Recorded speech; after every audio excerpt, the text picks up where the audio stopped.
Good morning and welcome to the Kennedy Space Center for this Aeronautics Research Update.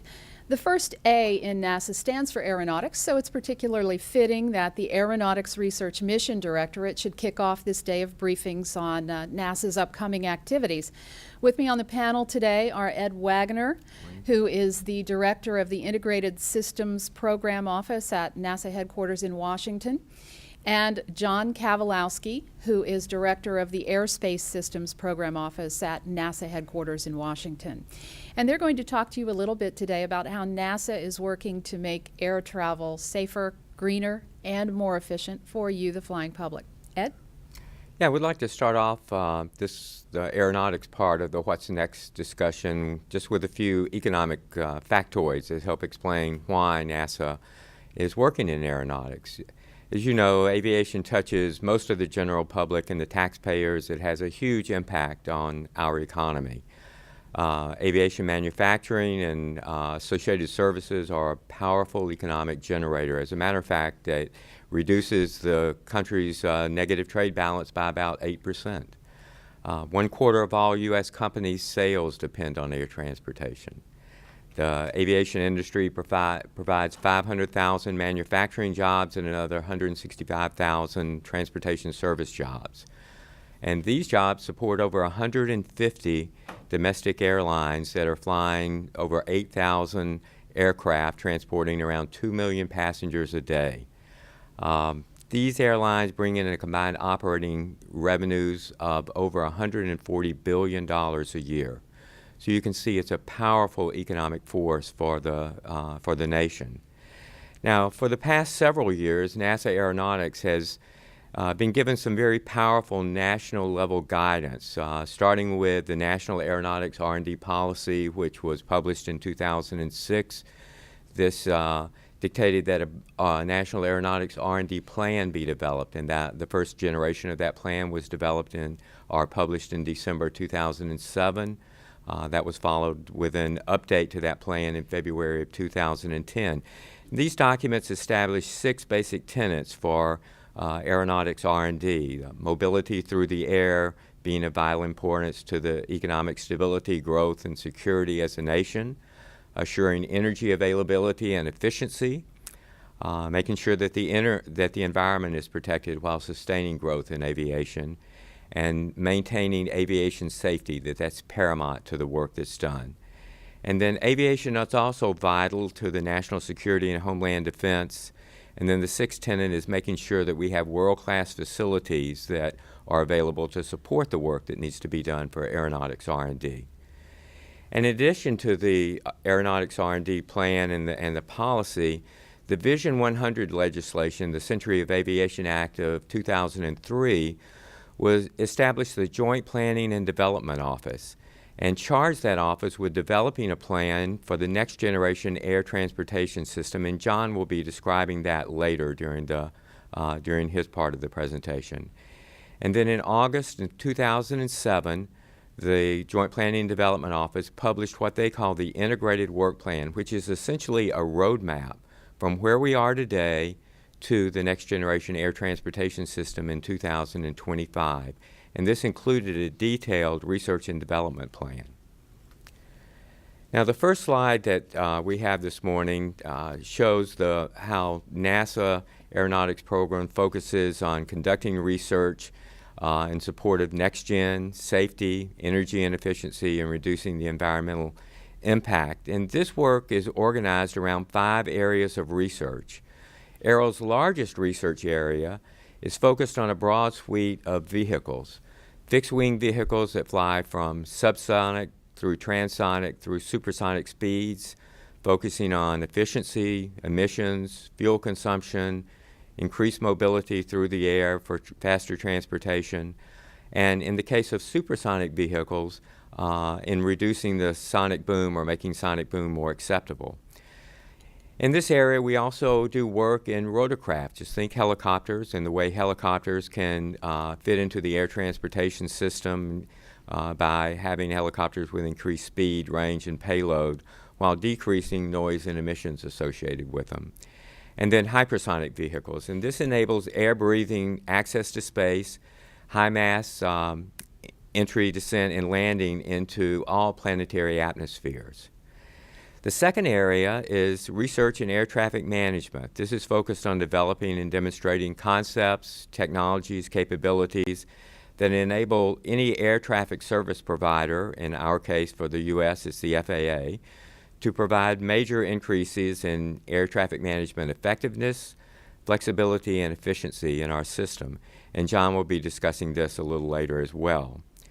The third area, we conduct cutting-edge research into safety. This produces tools, methodologies, concepts, various technologies to improve the safety attributes of current and future aircraft and overcome some of the safety barriers that would otherwise constrain the realization of the next generation air transportation system. The newest area of research is focused on integrated systems, and we're conducting this research on promising concepts and technologies, demonstrating those benefits in a relevant testing environment. We have two primary projects in that area right now. The first one we'll be talking about today, environmentally responsible aviation, and the second one has to do with integrating unmanned aircraft systems into the national airspace system, looking at capabilities that reduce the technical barriers to do that, to be able to safely operate unmanned aircraft in the national airspace system.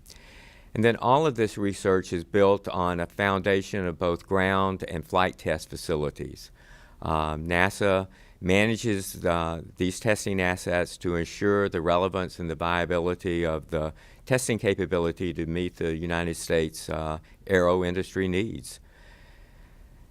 So recent augmentations to the aero budget was a clear signal that Congress values aeronautics and the work that we do in R&D. In 2010, we got a permanent increase of around $60 million that allowed us to launch the Integrated Systems Research Program.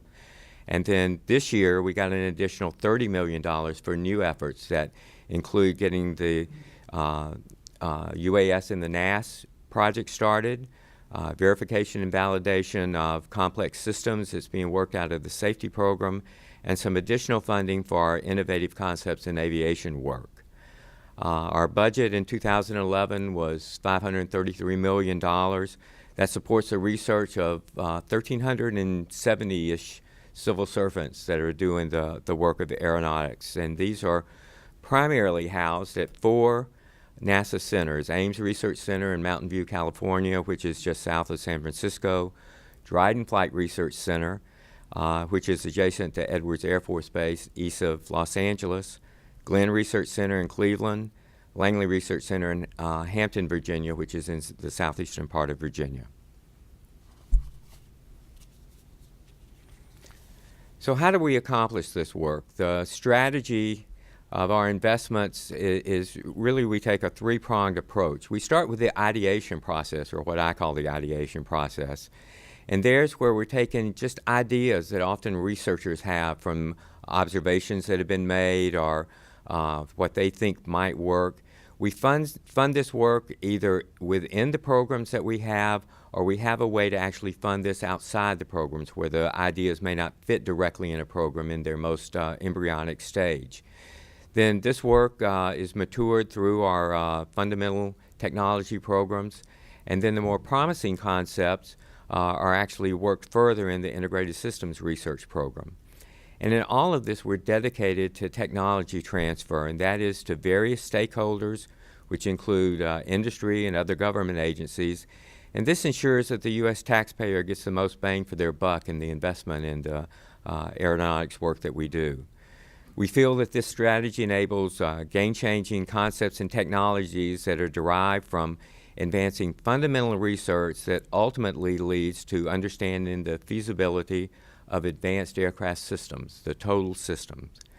And we know that we can't do this alone. So we do work. We work closely with U.S. industry, with other government agencies, with academia, and international collaborations as well. We've been strengthening our relationship with industry at the peer-to-peer level for several years. And this year we're focusing on strengthening our relationship at the senior executive level. And an example of this is the Aeronautics-sponsored industry roundtable that we'll be kicking off later this year. And in addition to this, we've been working to develop international partnerships in areas where each party has some capability or assets that is mutually beneficial to the other. So after some introductory remarks, John's going to narrate a short video that further describes some of the challenges and the research that we're doing to address those challenges. So John? Good, Ed, thanks. Good morning, and I'm very pleased to have this opportunity to spend a few minutes talking with you about what's next for NASA Aeronautics and to describe how we're working with the aviation community to address the challenges of creating the next generation air transportation system, or NextGen, as Ed had introduced to you just a few minutes ago. Now, chances are those of you here didn't fly to this site today. You didn't have a personal interaction with the air transportation system. But I expect that you very likely enjoyed some fresh fruit over the last day that was not locally in season. You may have ordered your new 4G smartphone and had it arrive that next afternoon on your doorstep. And you also could have sent some critical overnight package that absolutely, positively needed to be at that customer meeting the next day, and it was. Now, these and many other what we now consider everyday expectations are only made possible by a safe, reliable, robust air transportation system. And frankly, these are all expectations that 30 years ago we couldn't have had to the same degree. What will that demand? What will our expectations be 30 years from now? Though this is the essential question that we're asking, and that we're working to answer in aeronautics at NASA. So what I'd like to do now is set some context for today's air travel, the way we interact with it, and provide some suggestions for what that 30-year future may look like. So could we please kick off the video? Now, aviation is a global enterprise. It's a very complex network.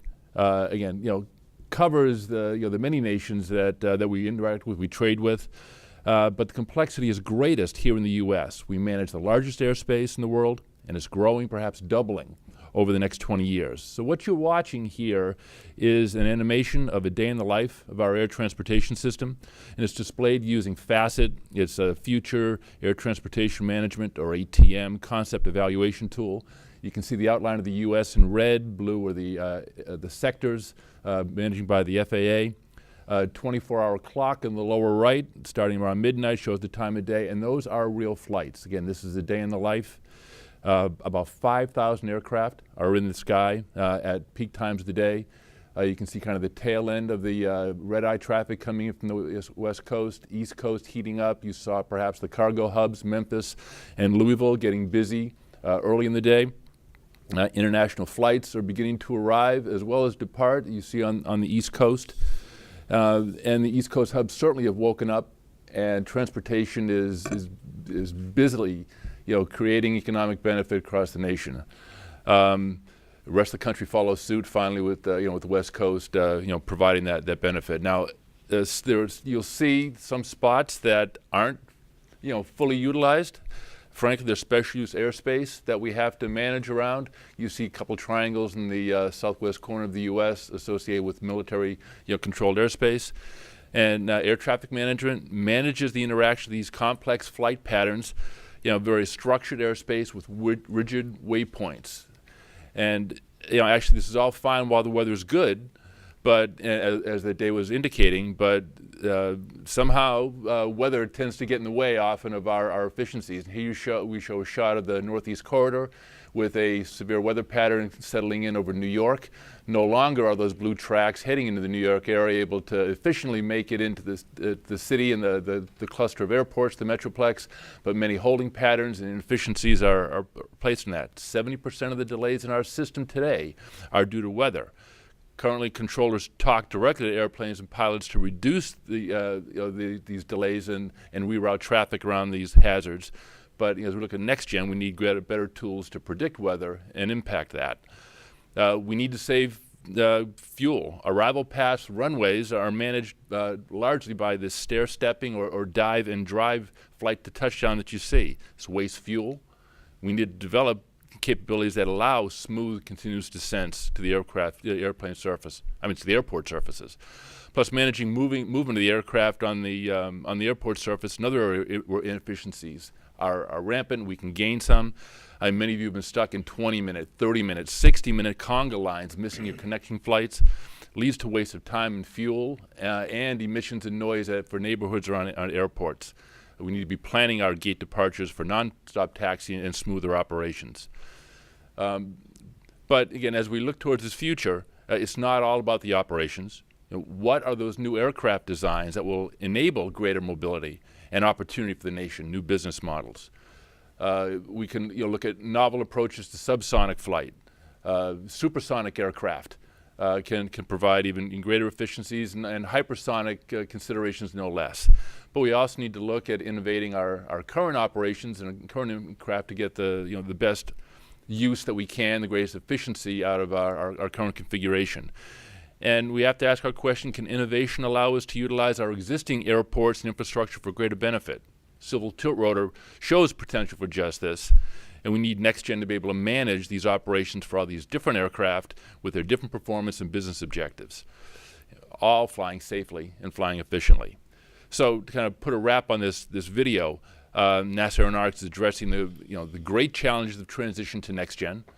We're partnering with some of the best innovators both inside and outside of government, and we will lead this global change to meet the demands of mobility, both now and in the future. But achieving this future requires that we step up to many technical challenges. So what I want to do now is start a new segment where I take a few minutes to talk to you about what's next for NASA Aeronautics research, specifically in areas of air traffic management. So if we could go to the briefing slide package, please. So my hope is that I provide a little bit of clarity that air traffic management plays a big role in solving aviation challenges. But what exactly are air traffic management tools, and in fact, what is NextGen? So first, let me explain. NextGen is an effort, a multi-agency, nationwide, government initiative that's designed to transform our current air traffic control system. That current system is a radar-based surveillance and radio voice communication system, very similar to that which was put in place back in the 1950s.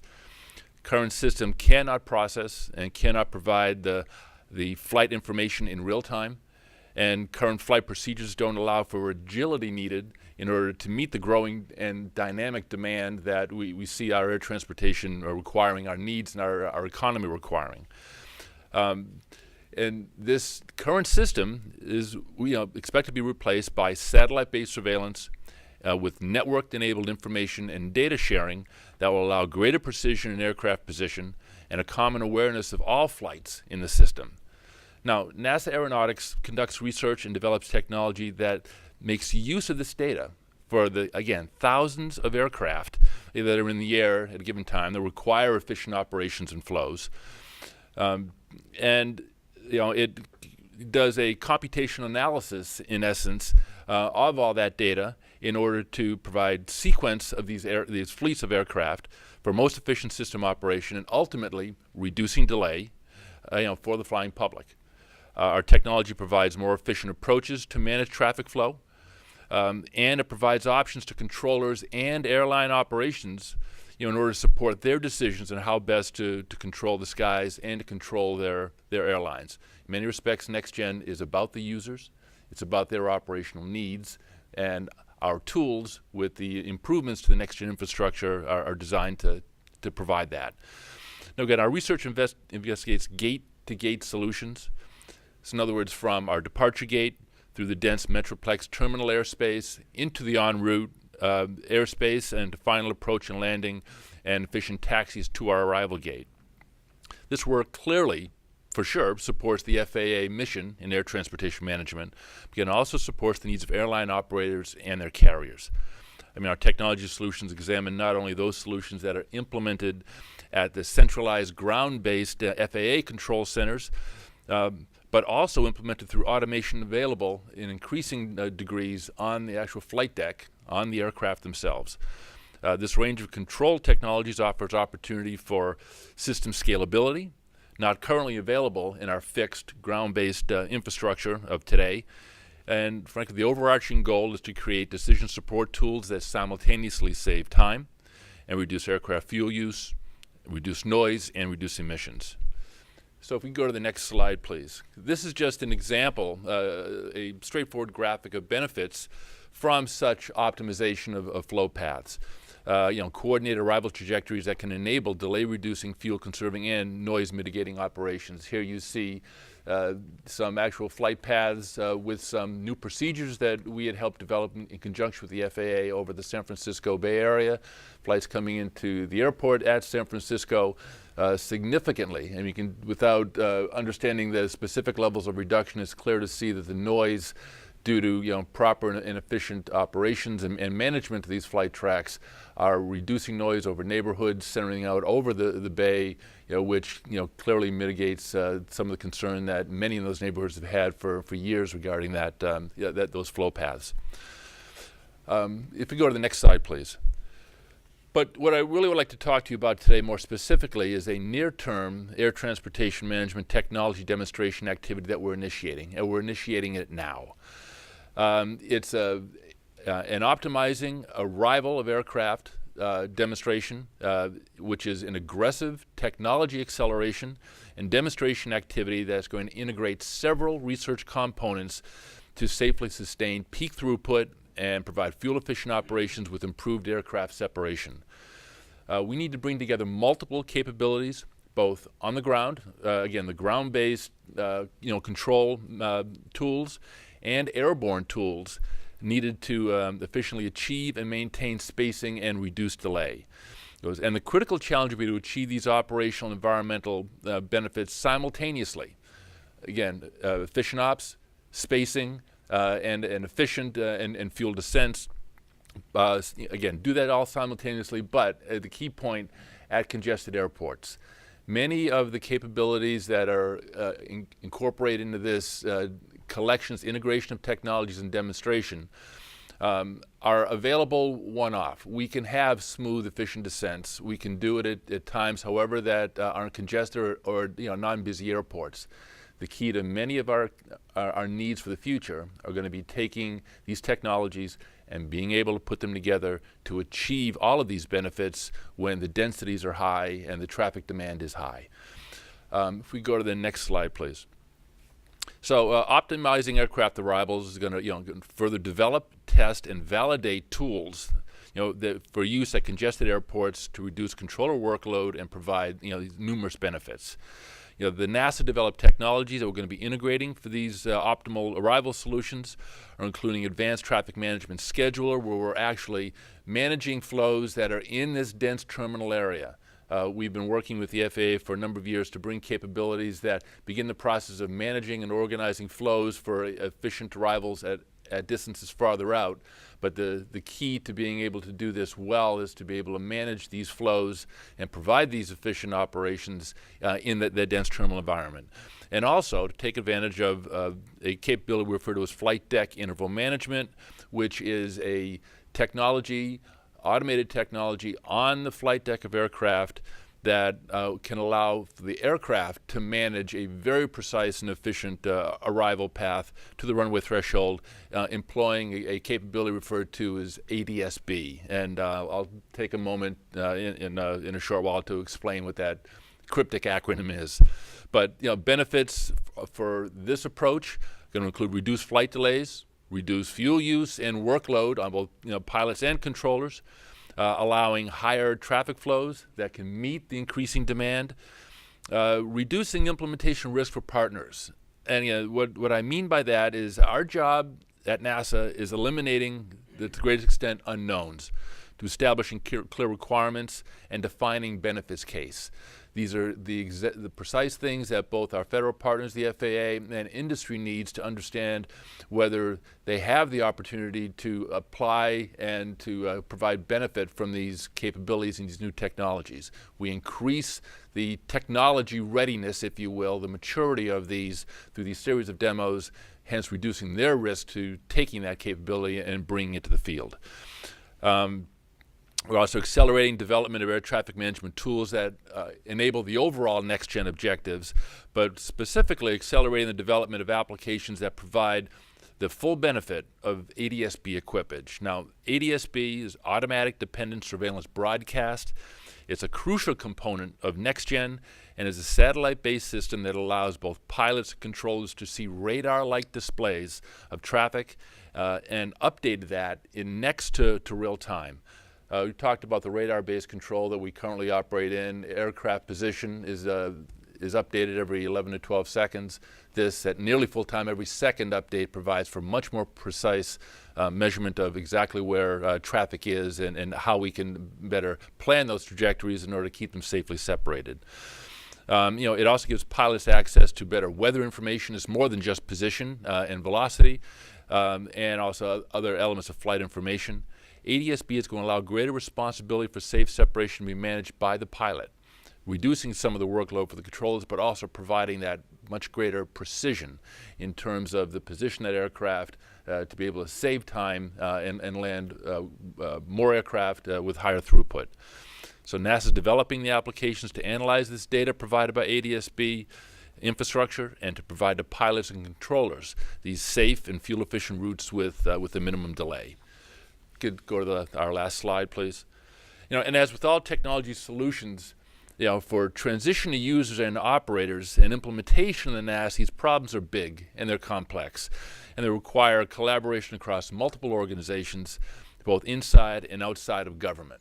Now, the FAA is a critical partner with whom we have worked very closely over a number of years, but most closely over the period that I was talking about since our national planning efforts. To align our missions across our agencies and our objectives, and in striving to make true operational impact. Our bottom line goal at NASA and Aeronautics is to make a difference, make an impact with our investment in aeronautics infrastructure and research.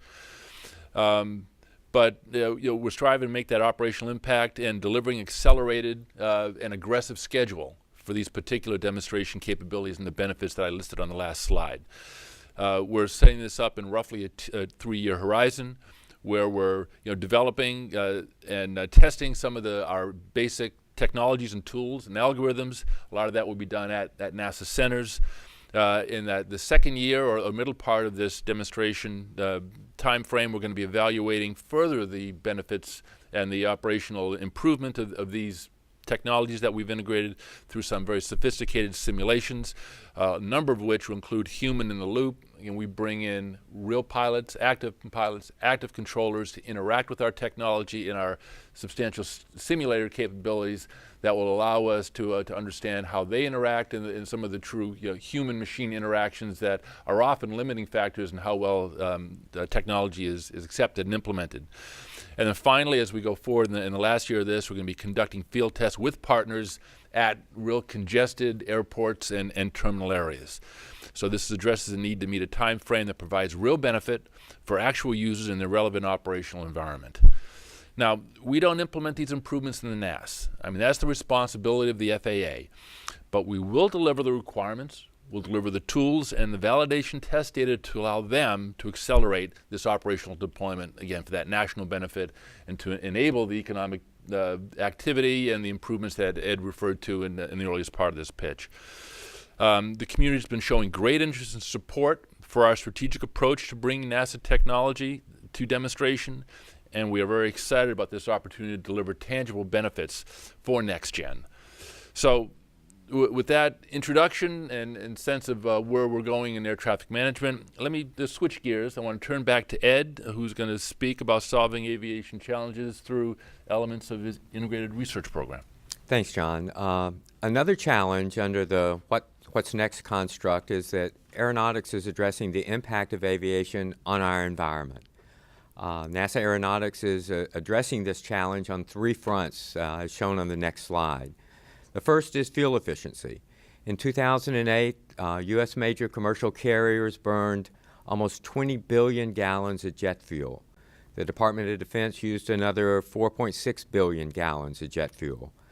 At an average price of around $3 a gallon, this cost was over $70 billion.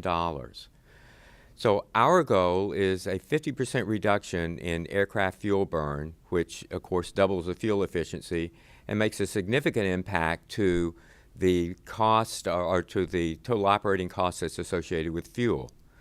The second area has to do with emissions. 40 out of the 50 top U.S. airports are in non-attainment areas, or areas that do not meet the EPA local air quality standards for particulate matter and ozone. The fuel consumed by U.S. commercial carriers we just talked about, and the DoD releases more than 250 million tons of CO2 into our atmosphere each year. So our goal here is a reduction for landing and takeoff emissions of a 75% reduction in those emissions. And the third area is noise. Aircraft noise continues to be regarded as the most significant hindrance to our national airspace systems capacity expansion and growth. An example of this is when the FAA attempted to reconfigure the New York airspace. It resulted in 14 lawsuits being filed against the FAA because of noise issues. Since 1980, the FAA has invested over $5 billion in various airport noise reduction programs. Our goal here is to reduce the nuisance community noise by 5/6 around airports and reduce by 2/3 the area that noise is actually over. And from an integrated systems perspective, we're aiming at meeting these goals simultaneously. That is, the technologies that we're working will work together to simultaneously meet the fuel efficiency, the emission, and the noise goals. In addition, we're working at and assessing the fleet-wide impact as well. So that is not just a single aircraft, but assessing the nation's fleet that's made up of older vehicles, newer vehicles that we know that are coming into service, vehicles with retrofitted technology, as well as totally new configurations. Now the next slide shows how we're organizing this work. It's around 3 areas: Airframe Technologies, Propulsion Technologies, and Vehicle Systems Integration. And I'll briefly discuss each of these. Under Airframe Technologies, the first area is drag reduction. Here we want to overcome some of the practical barriers of cruise drag reduction by integrating technologies. An example of this is laminar flow control. We know we have some critical barriers to the practical application of laminar flow, such as surface roughness, manufacturing, and contamination. And so we're working all these areas. The second area is flight dynamics and control. That is evaluating the performance, the stability, and control for advanced configurations through developing new flight control algorithms, through various kinds of ground and flight testing, and prediction methodologies for control effectors and propulsor combinations. Here we're conducting wind tunnel tests and flight experiments that demonstrate flight control and handling qualities. The third area is airframe noise reduction. Now this is the airframe, not the propulsion system, the noise reduction. Here we're looking to design quiet flaps and landing gear that don't have any performance or weight penalties. We're using aeroacoustic methodologies and high-fidelity wind tunnel measurements to do this. Then we're validating this work with flight tests. The fourth area under Airframe Technologies is lightweight structures. Many of you are familiar with composites, and we have composites actually flying on aircraft today. Now, they're primarily used as what we call black aluminum. That is, the underlying structure is still the same. And so we're looking to achieve additional weight reduction through lightweight, damage-tolerant, stitched composite structures. This has the potential for an additional 10% weight reduction and may enable entirely new classes of vehicles to be developed. We're going to run a video that's an excerpt of an interview with Dawn Jegley, one of our senior research scientists, where she explains some of the technologies and the benefits that are associated with a stitch composite concept known as Perseus. That stands for Protruded Rod, Stitch Efficient, Unicized Structure. So if you could run the video. Well, Perseus stands for Protruded Rod Stitched Efficient Unitized Structure. Okay. What that means is that we have a large panel, and this is a Perseus panel. Right. And if you look real close in here, you can see stitches. It's all held together by stitches. And what you'll notice when you look at this panel, rather than a normal aircraft panel, is you don't see any fasteners. In a normal airplane, you've got rivets all over the place holding every part together. In this case, we have no rivets. Right. Everything's held together by stitches. Okay. Now, composite materials have been around for a long time. We at NASA have been working with them for 40 years. Industry's working with them, and they're now getting out into real aircraft structures. Gotcha. But what's different about Perseus is a couple things. First of all is the stitching. Composite materials, composite structures are put together using layers of graphite epoxy or carbon epoxy materials that's all built up into whatever configuration you're looking for. With Perseus, what we're trying to do is build very large unitized structures. So we can get away from all those fasteners by putting in the stitches and by making very large parts. So composites are useful. Composites are good because they're lighter weight than aluminum. So the next area I'd like to discuss is related to propulsion technologies, or the engines that go on these aircraft. And hopefully I'm going to be able to do this without going all techno geek on you, and as we get into some of this kind of complex subject matter. But we've broken that work down into three areas. The first is low NOx, fuel flexible combustor system. And there we're using various new structures, new materials, and innovative ways to mix the fuel and the air together for combustion efficiency and active combustor control. We're also looking at low noise, high efficiency propulsion systems. So when I say that, think about the engine fan. Here we're working technologies to reduce the fuel burn as well as the airport and community noise. During this work, we'll be establishing a very robust database to do trade studies between fuel burn and noise reduction to look at the differences between the two and those trade-offs. And then the third area is high pressure ratio, high temperature core. So think of the compressor on the engine in here. So we'll be doing systems level test validations of higher overall pressure ratio compressor technologies, new materials for high pressure turbine vane applications. And we have to marry the airframe and the propulsion system together. So they come together in what we call vehicle systems integration. One of the areas that we're looking at here has to do with how we do that efficiently. So how we put the engine on the aircraft with zero interference drag penalty. So you do that without incurring additional drag. Another area that we're working under vehicle systems has to do with propulsion airframe aeroacoustics. Now that's a mouthful, but basically it's looking at ways to marry these two systems, the propulsion system and the airframe together, couple these with the potential of bringing those together without additional noise effects. So the aeroacoustics part of this. Pretty complicated. We've got a clip that another one of our senior research scientists, Russ Thomas, will be explaining some of this work done in propulsion technologies and vehicles technologies together. And this will focus on some of the unique ground testing that we're doing and the ground-based experimentation that we're doing. So could we run that clip? Will this work on commercial aircraft as well, or other aircraft? Yes, it's very relevant to other types of aircraft. Again, what we're looking at here is the effects, the aeroacoustic effects of integrating propulsion and aircraft. And at NASA we call that propulsion airframe aeroacoustics. It's very relevant to any type of aircraft that you put together because you have to integrate engine and airframe to come up with the aircraft system. What is so special about this facility? It's the Boeing company's low-speed aeroacoustic facility. And NASA is working with Boeing on this experiment. It's an aeroacoustic wind tunnel, which means it's specially designed to be able to measure noise properly for aircraft applications. So you can see it's a large chamber that's got soundproofing material. It has a large wind tunnel, 9 feet by 12 feet. And we can put the airframe and the propulsion source here in the wind tunnel, and it's got all the right instrumentation that we need to measure sound properly. We've got it all here. And one more important aspect is that this airframe can move relative to the propulsion source, so we can investigate all those different combinations of the engine and airframe together.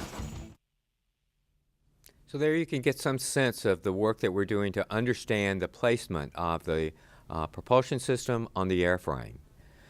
We're also using systems analysis, using this to support decision making and guide our portfolios by identifying and prioritizing the various technologies and configurations that we're working that are capable of achieving these the performance goals that we've talked about. And finally, we're working and looking at advanced vehicle concepts, so new vehicles, to identify and create a robust set of configurations and technologies to enable the simultaneous achievement of these performance goals.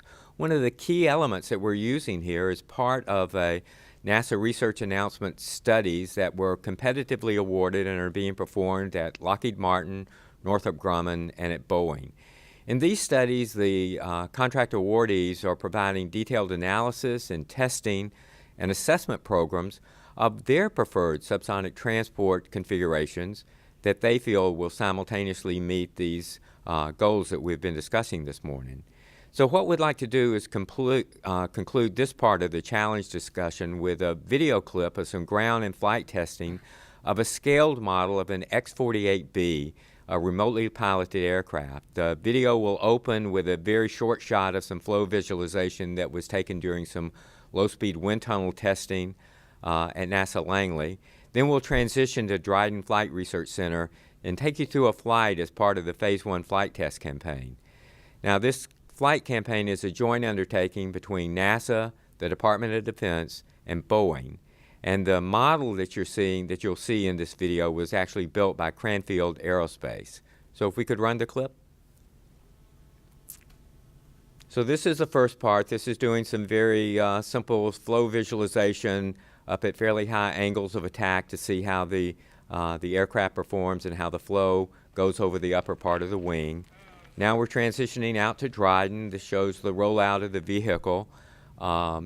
This vehicle is 21 feet, has a 21-foot wingspan and weighs close to 400 pounds empty and about 525 pounds full of fuel. You see the ground support station here. This is actually the pilot. And you see the view out of the nose camera. You can see on his screen there. This vehicle is built from composite materials. Skyway 48 Tower. Can hear some of the researchers and the discussion going on in the background of hitting the test points. It's about an 8.5% scale model of what could be a 240-foot span conceptual design. Traffic is departure roll. 1.01 Matt. The three engines provide around 160 pounds of thrust, can fly about 140 miles an hour, has a service ceiling, I think, of around 10,000 feet. During most of the flight testing, we got up to around 7,500 feet. Go 77, only 22 right, wind calm, cleared option. The first flight of this vehicle was in July of 2007. Lasted around 30 minutes. We finished up the flight testing in March of 2010 for this Phase 1. You can see it, I mean, it looks and performs very much like a real aircraft there. Here you can see it coming in for a landing out of Dryden, touchdown.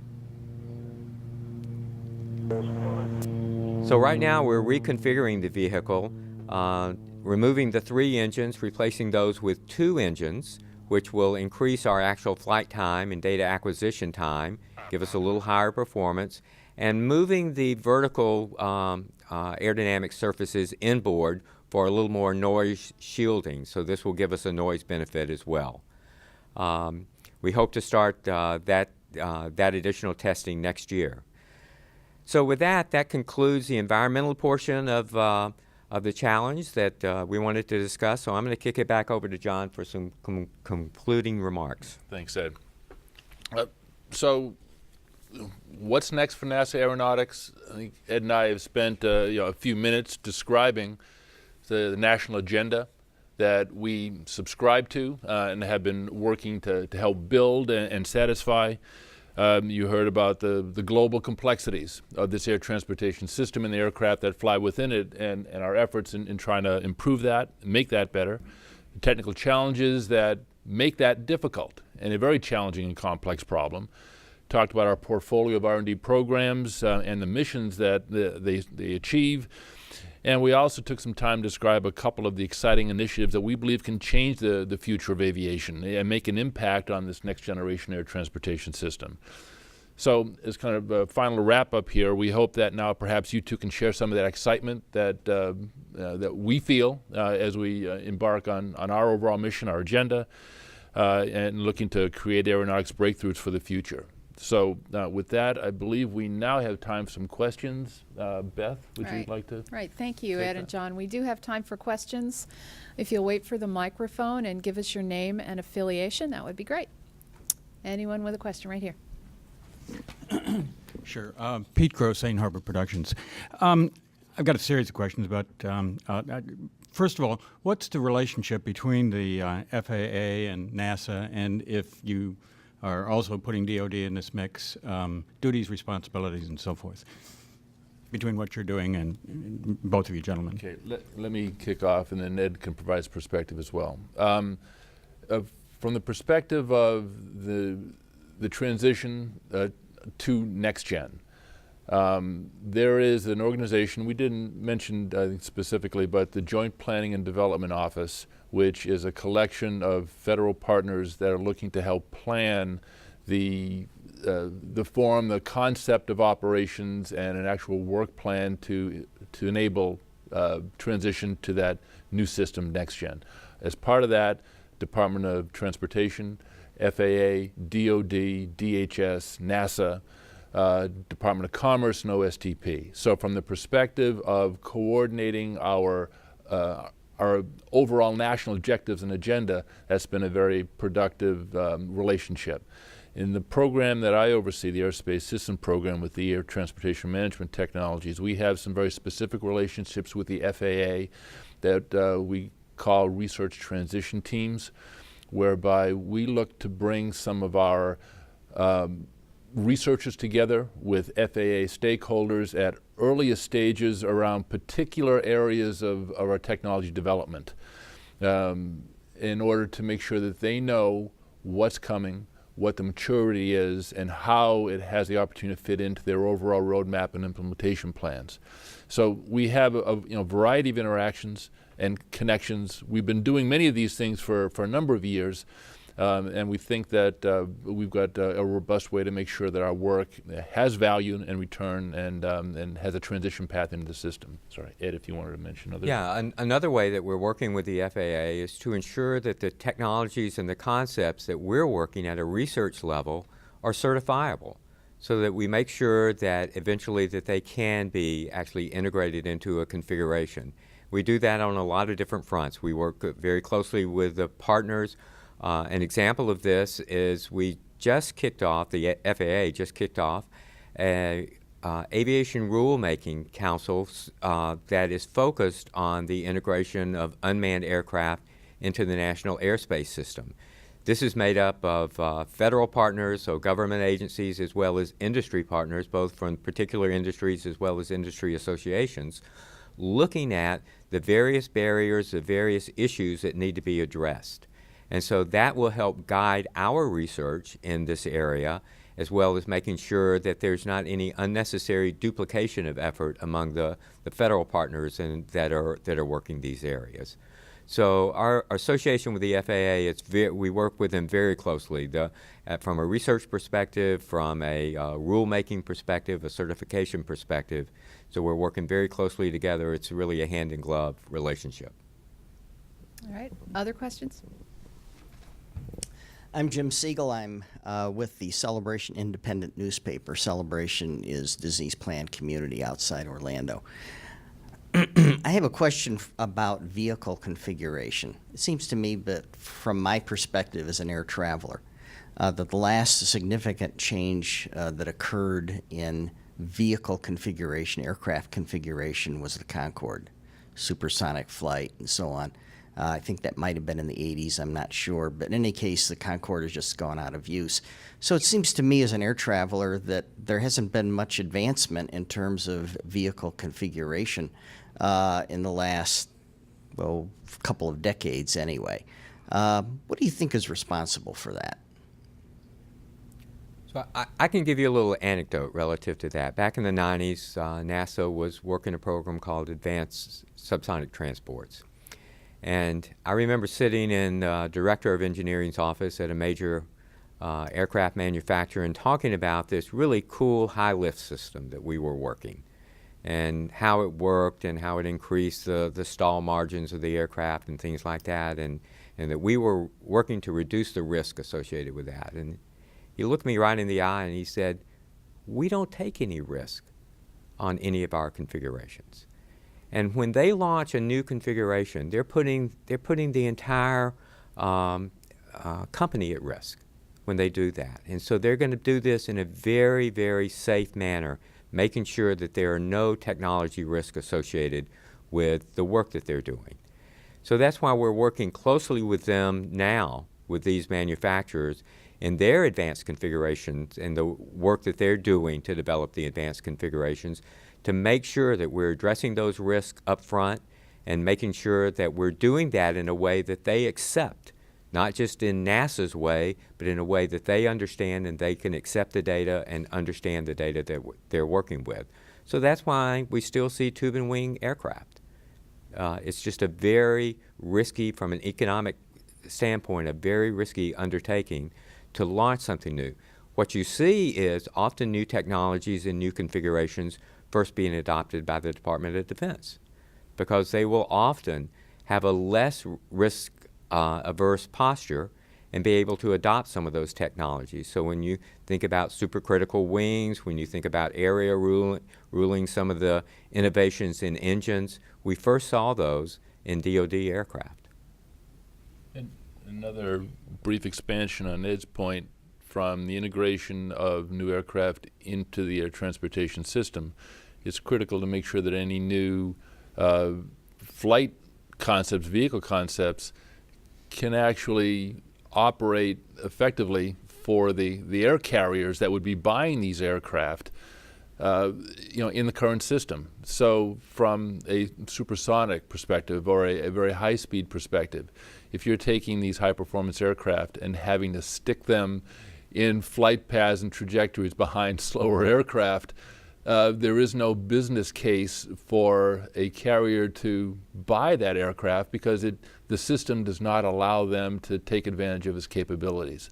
So we need to make sure that all of those things are incorporated in a national decision to consider aviation advancements, because, again, it all has to work together. So just additional perspective. All right. Go ahead. Jim Siegel again from the Celebration Independent newspaper.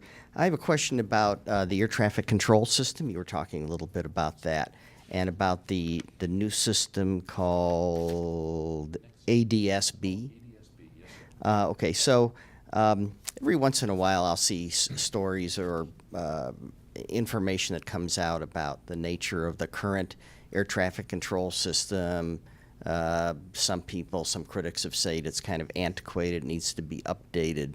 So is ADSB kind of the next step in modernizing the air transportation system, or are there kind of steps in between that?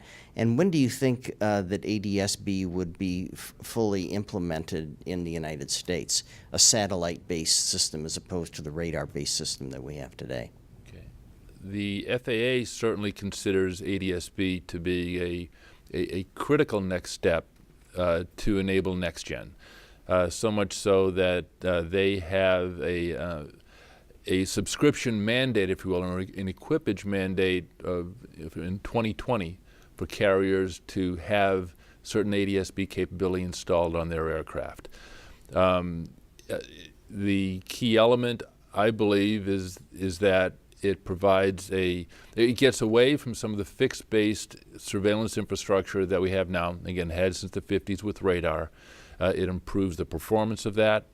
It also, because we are bringing elements of this technology and our ability to surveil positions of aircraft, some of that capability is actually done on the flight deck, of these aircraft. They can self-separate.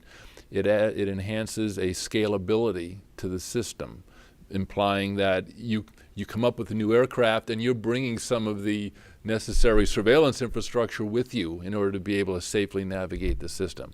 So it has many, many benefits. I know FAA and that the Joint Planning Development Office consider that to be a critical first step, but NextGen is very, very complex, and this new system we're going to, there is no one thing that we can say incorporates all of NextGen, nor is there one big system that you develop and throw the switch as you transition from old to new. There are going to be a series of steps that we're going to take in implementing capability. ADSB is going to be one of them. Other elements of data sharing with net-enabled information exchanges are going to be another key part, but certainly ADSB is very, very important. And Ed, do you have a? Yeah, John mentioned the ADSB, and the first step of this is ADSB Out, where the aircraft will actually be broadcasting their position. So if you think about how a radar works, you know, in the time that it takes to make a radar sweep, that a high-performance aircraft can maybe travel a mile and a half. So that requires a lot of separation because you don't know exactly where those aircraft are. So with ADSB, there'll be, even for the controller, he'll have a much more precise location of the aircraft. So then as the demand on the system expands, there are more aircraft in the air, then it gives you that scalability that John alluded to, or that's one of the elements of the scalability, being able to have more aircraft safely in a given area of airspace without these large buffers that we have to have right now with the radar-based system. Okay, we've got time for maybe one more. Pete Crow again. What roles do you foresee that the unmanned aircraft will ultimately be performing over the American airspace? Well, I personally think it's going to change our society. But that's my personal bias. But let's start with some simple things. So an acquaintance of mine was actually associated with an air taxi service down here in Florida. And they were flying 4-place jets, and it was, you know, taxi on demand. So you call them up if you wanted to fly from Orlando to Tampa at 1:15 this afternoon, they could do that for you. However, it was a commercial operation, so you had to have a pilot and a co-pilot. Now, if you had 3 passengers, they had to send 2 jets. And that kind of ate into some of their profits. So I certainly don't totally understand their business model, but it had an effect. So one of the first things we may be able to see at some level is perhaps the ability to have a virtual co-pilot. So that would be a very simple thing to do. The technology is there. We'll probably see cargo that is carried in unmanned vehicles. And that would be a fairly straightforward, easy thing to do. The technology is there. We have to prove the technology, make sure that it's safe. And then from my perspective, I believe the sky's the limit. I mean, it's really going to change the way that we look at air travel, that we look at air transportation, and the effect that it has on our culture and on our economy.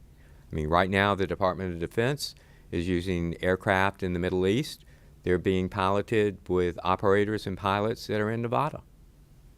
And they're doing this very safely. Of course, they own the airspace. It's not a heterogeneous airspace that you have to mix unmanned and manned vehicles, but it's being done. So the technology is there. It's up to us to prove to the American public and to the rule makers relative to the airspace and those who are stewards of our airspace that this is a safe thing to do and that we can do that without impacting the safety of the national airspace system.